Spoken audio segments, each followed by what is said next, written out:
آج ہمارے حکمران ان کی گستاخیوں کے جواب میں کہتے ہیں جی ہم مذمت کرتے ہیں۔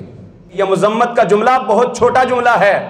یہ جملہ کہنے سے آپ بری ذمہ نہیں ہوں گے۔ مسلمانوں کے لیڈر بن کے ان کو منہ توڑ جواب دیں کہ ان کو پتہ چلے کہ یہ وہ مسئلہ ہے جس مسئلے میں مسلمان کبھی بھی کمپرومائز نہیں کر سکتے۔ آج پوری دنیا کے اندر مسلمان کیوں ذلیل و رسوا ہے؟ کیونکہ ہمارے حکمران متحد نہیں ہیں۔ ایک نصف صدی پہلے تقریباً یہودیوں کے اوپر ظلم و ستم شروع ہو گیا۔ یہودیوں کے بچوں کو کھڑکیوں سے باہر پھینک دیا جاتا اور ان کو ڈرایا جاتا کہ تم ہمارے ملک جو ہے وہ چھوڑ دو، عیسائیوں کے ملک چھوڑ دو، ہم تمہیں یہاں پر نہیں رہنے دیں گے۔ یہودی آپس میں اتنے متحد ہوئے کہ آج ان کے خلاف کوئی آواز اٹھانے والا نہیں ہے۔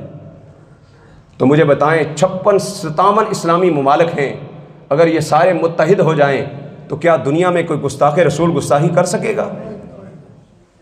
اگر یہ 56-57 اسلامی ریاستیں، اسلامی ممالک اکٹھے ہو جائیں اور آقا دو عالم صلی اللہ علیہ وسلم کی ناموس کے حوالے سے پوری دنیا کے اندر یہ اعلان کر دیں کہ اس معاملے کے اندر ہم کوئی کمپرومائز نہیں کریں گے، آقا دو عالم صلی اللہ علیہ وسلم کی ناموس پر جو بھی حملہ کرے گا ہم اس کا سر کاٹ کے رکھ دیں گے، اس کو زندہ رہنے کا حق نہیں دیں گے، کیونکہ ہمارے اسلاف نے ہمیں بتا دیا ہے جو اٹھائے انگلی ناموس شہ ابرار پر، جو اٹھائے انگلی ناموس شہ ابرار پر، لعنت ہے ایسی بے لگام آزادی اظہار پر، پھر بھی ناموس رسالت پر نہ آنے دیں گے آنچ، گو ہمیں لٹکا دیا جائے صلیب دار پر۔